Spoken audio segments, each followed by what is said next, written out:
Y a-t-il une dimension surnaturelle? Un monde au-delà de celui que nous connaissons? Y a-t-il la vie après la mort? Existe-t-il des anges? Nos rêves peuvent-ils contenir des messages du ciel? Pouvons-nous puiser dans les anciens secrets du surnaturel?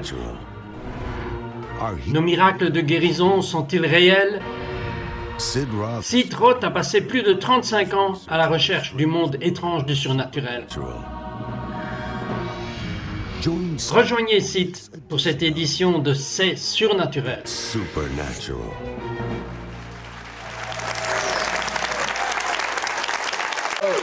Roth here. Welcome to my... Bonjour, Sid Roth ici. Bienvenue dans mon monde où tout est naturellement surnaturel. Saviez-vous que selon la Bible, il y a des livres au paradis qui ont toute votre vie? Je veux dire tout ce que vous allez faire toute votre vie. C'est votre destin et c'est déjà enregistré. Et la plus grande passion de Dieu est que vous accomplissiez le destin que Dieu a pour vous. Et chacun a un destin et c'est un bon destin. Je me fiche de votre âge, mon invité a des informations, des révélations. Si vous voulez, cela vous permettra d'arrêter le diable dans cette trace d'interférence avec vous dans l'accomplissement de votre destin. Souhaitez-vous le découvrir? Moi aussi. In his tracks of interfering with you fulfilling your destiny. Would you like to find this out? Me too.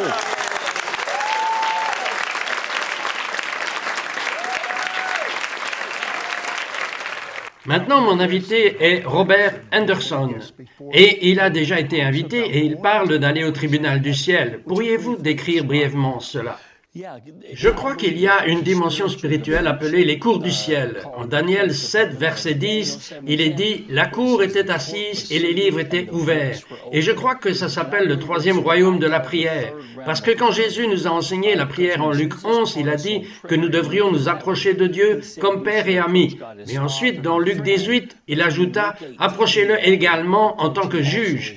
Lorsque nous nous approchons de Dieu en tant que père ou ami, c'est une relation intime très profonde. Mais quand nous venons devant lui en tant que juge, c'est un endroit très respectueux. Les gens sont guéris qui n'avaient jamais été guéris auparavant. Cette révélation est incroyable. Comment Dieu vous l'a-t-il montré?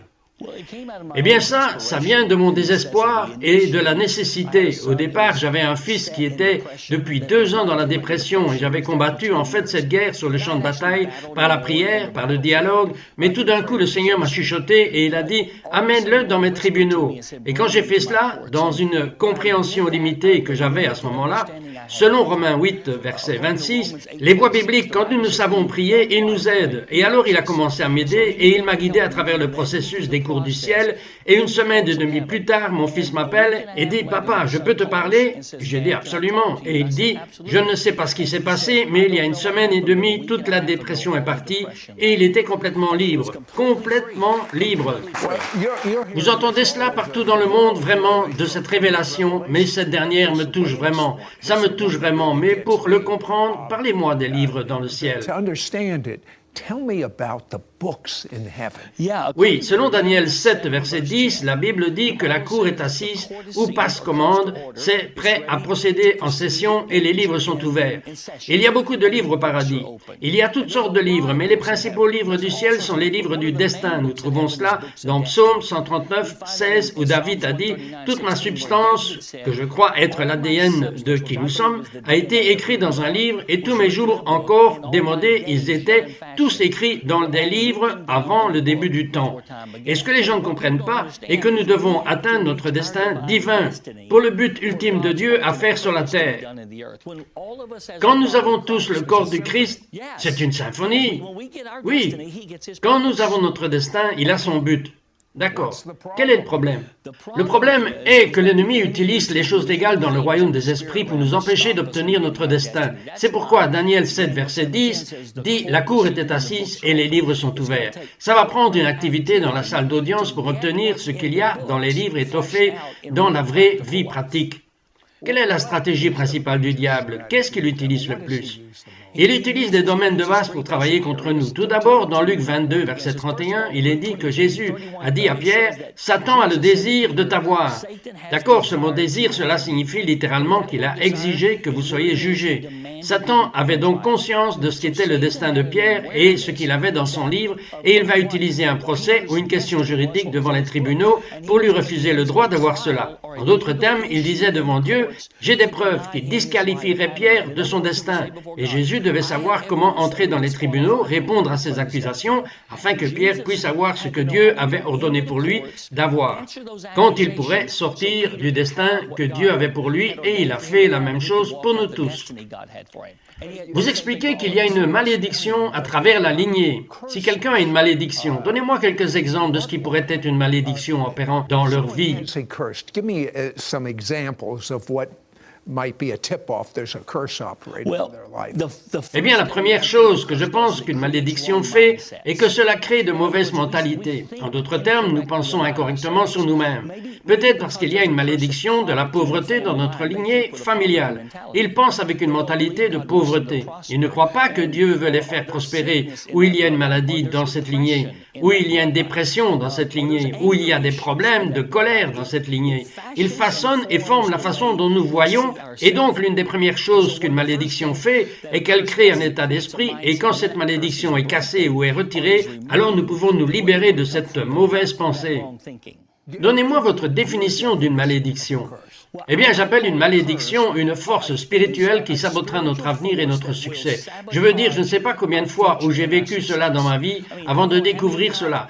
Ce qu'il semblait que j'étais sur le bord d'une percée seulement pour que cela n'arrive pas. Et j'ai vu ce modèle se répéter encore et encore, et c'est toujours le signe d'une malédiction. Une répétition d'un modèle encore et encore et encore, quoi qu'il en soit, il y a une malédiction qui opère dans cette situation. La Bible dit dans Proverbe 26, verset 2, « Une malédiction sans cause n'a point d'effet. » Il est dit que c'est comme des oiseaux qui volent en regardant pour un endroit pour atterrir. Donc il dit qu'une malédiction doit avoir une cause. Ce mot « cause » implique qu'il a trouvé un droit d'opérer contre cette lignée. Et c'est pourquoi vous voyez certains types d'attitudes, comportements, maladies, dépression, où tout s'est passé de génération en génération, jamais capable d'entrer dans le destin ordonné par Dieu. Attitudes, behaviors, sicknesses and depressions or whatever being passed from generation to generation, never able to come into the destiny ordained by God. En bref, vous aviez eu une malédiction sur votre lignée. Si elle avait traité avec le diable et cela vous aurait empêché d'être assis directement sur cette chaise aujourd'hui. Absolument. Je veux dire, j'ai réalisé que la timidité est une malédiction. C'était dans ma lignée familiale. Mon père était très timide, ma sœur aînée était très timide. J'étais si timide que quand ma femme et moi sortions, elle devait commander pour moi. Il fallait qu'elle parle au serveur ou à la serveuse pour moi, parce que j'étais timide et je ne voulais pas faire cela. Et alors j'ai réalisé, j'avais l'habitude de penser, eh bien, ce n'est qu'un trait de ma personnalité. Non, c'est une malédiction. Si cela n'avait pas été brisé, je ne pourrais pas être un ministre, un porte-parole. Personality trait, no, that's a curse. If that hadn't have broken, I would not be able to be a minister, a spokesman. Vous n'auriez pas atteint votre destin. C'est vrai. Quand nous reviendrons, je veux voir que cette malédiction, ces péchés de la lumière de l'iniquité, soient brisés dans votre vie. Je reviens tout de suite. Broken in your life. Be right back.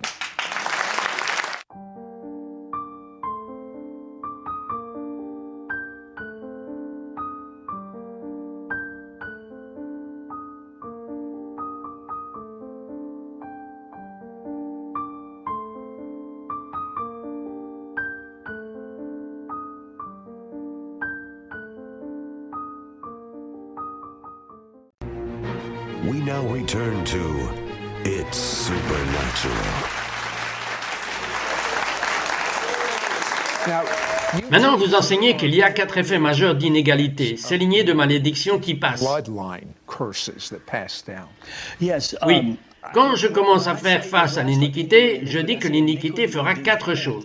Numéro 1, cela donnera à l'ennemi un droit légal de nous tenter dans une zone donnée. En d'autres termes, s'il y a de l'iniquité dans la lignée, si quelqu'un s'est livré à cela, vous verrez cette tentation venir et commencer à travailler dans une lignée familiale, colère, luxure, etc. Cela fonctionnera-t-il sur la toxicomanie? Oui. En fait, toutes les forteresses, je crois, sont connectées à des problèmes iniques dans la lignée. C'est ce qui les rend si forts. Et la deuxième chose, c'est que l'iniquité façonnera notre identité. Et très vite, vous voyez, Isaïe, dans Ésaïe 6, il dit la gloire de Dieu. Il dit, je suis perdu, malheur à moi, je devrais être détruit. C'est littéralement ce qu'il dit. Mais alors, une fois son iniquité purifiée, il dit, me voici, envoie-moi, je suis un prophète. Son identité a complètement changé une fois que le problème de l'iniquité a été traité dans sa vie. Et puis la troisième chose qu'il fait, c'est qu'il nous détourne de notre destin. L'ennemi utilise l'iniquité pour nous éloigner de ce que Dieu a effectivement écrit dans notre livre. Et puis la quatrième chose est qu'il utilise l'iniquité pour construire des poursuites judiciaires contre nous.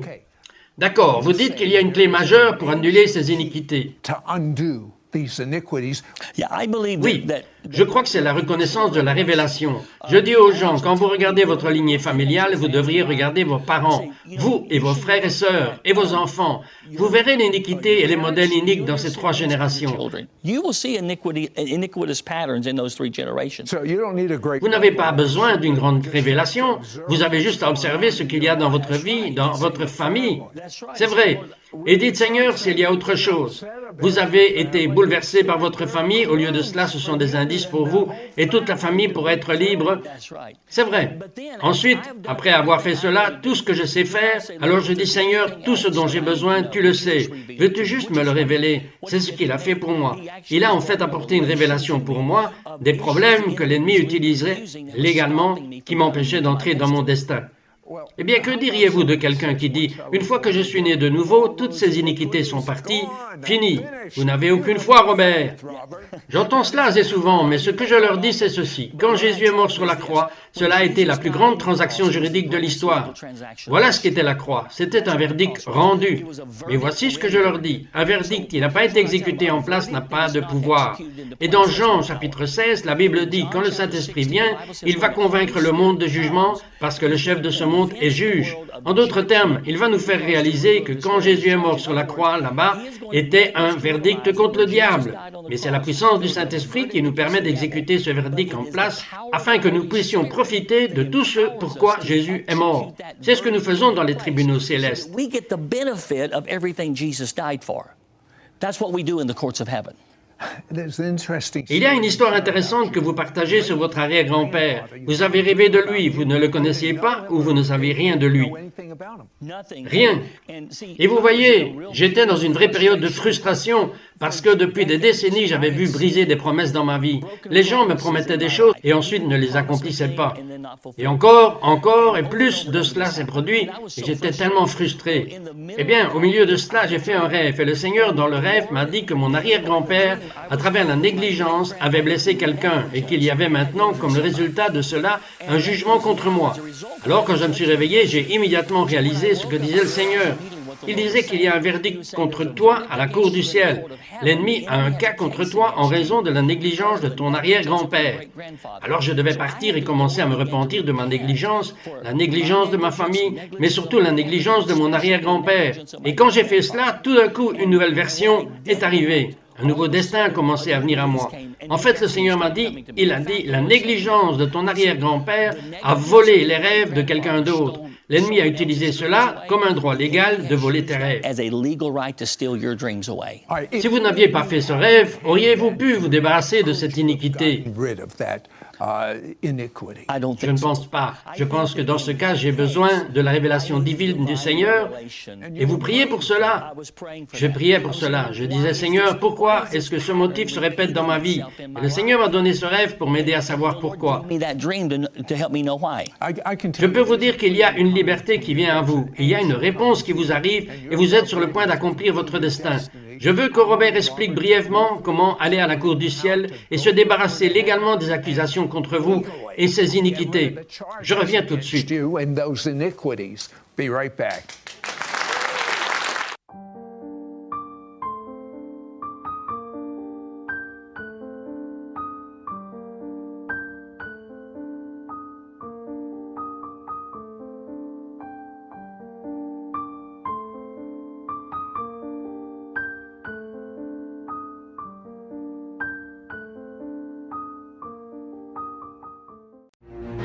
We now return to It's Supernatural. Now, Maintenant, votre femme, elle n'a pas besoin d'un rêve ou d'une révélation. C'est évident qu'il y avait eu des attaques dans ces générations sur des vies. Expliquez-nous. in her generations on lives. Explain. Eh bien, je voyageais comme je le fais toujours et j'ai eu un rêve très vivant où ma femme était debout devant moi. Mais debout derrière elle se trouvait sa tante qui était morte, partie depuis environ 20 ans. Et je savais dans le rêve que sa tante faisait partie de la foule des témoins dont parle la Bible. Et donc personne ne la voyait à part moi. Mais ma femme disait, je suis devenue de plus en plus forte. Mais sa tante qui se tenait derrière elle avait les bras croisés et secouait sa tête, me communiquant, non, elle devient de plus en plus faible et va mourir prématurément. Et je savais qu'il y avait un schéma du diable, que le diable disait, j'ai trouvé un droit légal de sortir ta femme prématurément. Et donc je savais que je devais entrer dans les cours du ciel et défaire ce droit qu'il disait devant les tribunaux. Et donc nous avons fait cela et nous avons cassé ce pouvoir de mort prématuré. Vous voyez, sa mère est décédée à 58 ans et sa grand-mère est décédée à 40 ans. Donc ces malédictions donnent un droit légal jusqu'à ce que vous les rompiez légalement. So these curses, Est-ce quelque chose de mystique, je veux dire, ou quand vous allez à la cour du ciel, ou est-ce simplement un acte de votre volonté? mystical thing, I mean, where when you go to the court of heaven, or is this just an act of your will? C'est vraiment un acte de ma foi. Je dis, Seigneur, je sais que tu es juge, et donc je viens devant tes tribunaux. Et donc ce que je fais, c'est que je dis ceci, Seigneur, je t'approche en tant que juge, et je demande aux tribunaux de s'ouvrir. Alors je dis, Seigneur, veux-tu ouvrir simplement les tribunaux? Et tout d'un coup, l'atmosphère commence à changer. Et puis, quand j'entre, And then when I go in, je vous ai entendu enseigner à ce sujet, et j'ai ressenti l'atmosphère changer quand vous faites cela. When you did this. yes, it Oui, does. c'est le cas, c'est incroyable. Et je l'ai fait, et l'atmosphère a changé. Oui, tout le monde peut le faire, parce que Dieu nous donne accès par le sang de Jésus à sa place. Et alors j'ai dit, d'accord Seigneur, laisse les tribunaux s'ouvrir, et je viens. Avez-vous peur de ce juge? Non, pas dans un sens terrifiant ou un sens tourmentant. That's or tormenting But you sense. know, although you have Mais vous savez, bien que vous ayez de la référence, je pense que la solution est en cours avec le juge. Je pense que le juge est son père. Qu'est-ce que vous pensez? C'est vrai, il attend que nous ayons foi en ce que Dieu a fait. C'est vrai. Et apportez votre cas sur la base de cela. Et cela lui donne le droit qu'il doit rendre ses verdicts en votre nom. Et donc je dis, Seigneur, je ne fais que présenter mon cas. Une des choses que je fais quand je pars, je dis, Seigneur, je viens devant toi, selon Romains chapitre 12, et je me présente comme un sacrifice vivant. S'il y a quelque chose en moi qui doit être traité, Seigneur, je me soumets humblement à toi. Et j'ai peut-être besoin de me repentir devant lui pendant quelques instants, si j'ai permis des choses dans ma vie. Mais finalement, je suis autorisé à rester là à cause de la justice, de qui il est, parce que c'est sa justice. Cela me donne accès à ce tribunal. Allowed to stand there because of the righteousness of who he is. Because it's his righteousness that grants me access into that court. Pouvez-vous gagner à chaque fois? And every time. Je peux gagner à chaque fois. J'aime ça. Je peux gagner à chaque fois. Voulez-vous prendre toute l'audience de la télévision, l'audience Internet et l'audience du studio au ciel et nous conduire dans une prière? Absolument. OK, faisons cela. Aimeriez-vous ça, public? Amen. So, Donc, Père, comme nous sommes là devant toi, je veux juste te demander l'ouverture de tes tribunaux, Seigneur, maintenant. Nous venons humblement devant toi et nous te reconnaissons comme Dieu, le juge de toute la terre. Mais nous disons que les tribunaux s'ouvrent et, Seigneur, par la foi maintenant, alors même que je vois les portes s'ouvrir, Seigneur, nous entrons dans les tribunaux et nous venons plusieurs fois. Je verrai comme une table, c'est devant le trône et le trône d'habitude pour moi, il atteint généralement un niveau très élevé. before the throne, and the throne usually, for me, it usually reaches very high. Je nous vois devant le trône à cette table. Et Seigneur, alors même que nous sommes ici, nous disons juste qu'il y a quelque chose en nous qui te déplaît. Veux-tu simplement laisser ton sang nettoyer cela maintenant? Et Seigneur, alors même que nous sommes ici, je veux te demander que tout péché, toute transgression, nos choses iniques dans notre passé que l'ennemi utilise pour monter un dossier contre nous, veux-tu, selon Colossiens 2, verset 14, veux-tu faire que chaque accusation contre nous, qui est contraire à nous, soit sortie du chemin à cause de qui tu es et ce que tu as fait sur la croix? Seigneur, je te remercie juste pour avoir fait cela et laisser tout ce qui est vu maintenant, que chaque cas contre lui, je demande que par le sang de Jésus, il soit rejeté et enlevé. Et Seigneur, maintenant, que leurs demandes et leurs destins soient réglés et sécurisé et devenir réalité pour eux. Au nom de Jésus, je te remercie d'avoir fait cela. Let their request and their destiny be settled and secured and become reality for them in Jesus' name. I thank you for doing that. Amen. You know, Vous savez, Robert, cela semble trop simple, c'est vraiment le cas. it's too simple. It really does. Isn't that Yeah, it does. Yes, it really is. C'est vrai. Oui, c'est vraiment le cas. Je veux dire, quand vous êtes devant le Seigneur et que vous avez plus de temps, vous pourriez dire, Seigneur, c'est comme si vous étiez en communion avec lui. Mais que faire si je ne vois pas le paradis? Je ne vois pas de bureau, je ne vois pas de salle d'audience. Cela fonctionnera-t-il tout aussi bien? Oui, parce que pendant longtemps, je n'ai pas vu quoi que ce soit et j'obtenais des résultats majeurs. C'est juste que, comme je l'ai dit, Seigneur, je veux voir. J'ai entendu et j'ai ressenti toute ma vie spirituellement, mais Seigneur, je veux voir. Veux-tu simplement m'ouvrir ce royaume et veux-tu me laisser le voir? Et en me postant dans la foi, je prends conscience. Mais je n'avais pas besoin de cela. Je pourrais juste m'y déplacer par la foi, basé sur ce que je vois dans la parole de Dieu. Vous avez dit que Moïse en est un excellent exemple. Expliquez brièvement. Dieu a dit à Moïse, écarte-toi, j'en ai assez d'Israël, je vais les supprimer. I'm going to wipe them out. I remember I Oui, je me souviens, je ne serais pas là sans Moshe et Banou. And Moses Et Moïse dit au Seigneur, il a dit, ton but c'est eux, ta réputation c'est eux. Si tu les détruis, tu pourras les emporter, mais tu ne peux pas les emmener. Et puis il a dit, tu as une alliance, garde en Dieu, et tu vas être accusé de ne pas avoir respecté ton alliance et rompre ta parole. Donc sur la base de 3 choses, Moïse a présenté une affaire devant le tribunal. Donc, tout comme Moïse l'a fait, nous présentons un cas devant le tribunal. C'est vrai. Donc, tout comme Moïse l'a fait, nous présentons un cas devant le tribunal.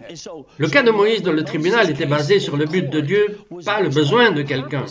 Et je dis aux gens, quand vous partez dans les tribunaux, nous devons présenter des cas autant que possible basés sur le dessein de Dieu dans la matière, pas nécessairement notre besoin.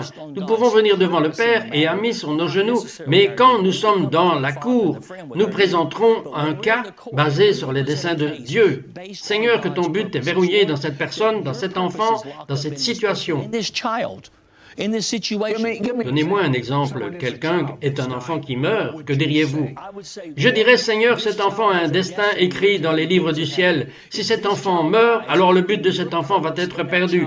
Alors je te demande, Seigneur, s'il te plaît, de te lever et de rendre un verdict de guérison de cette personne, de libération de la personne, de la dépendance de la drogue, de la libération de cette personne de la rébellion. Seigneur, que ses pouvoirs soient brisés, ou bien tu vas perdre ton but dans cet enfant. C'est ainsi que Moïse s'est approché de Dieu. Je prie au nom qui est au-dessus de chaque nom, Yeshua, HaMashiach, Tzidkenu, Jésus, le Messie, notre justice, que tu rempliras ton plein destin et qu'aucune malédiction ne prospérera dans votre vie. that no curse will prosper in your life. Amen. Amen. Amen.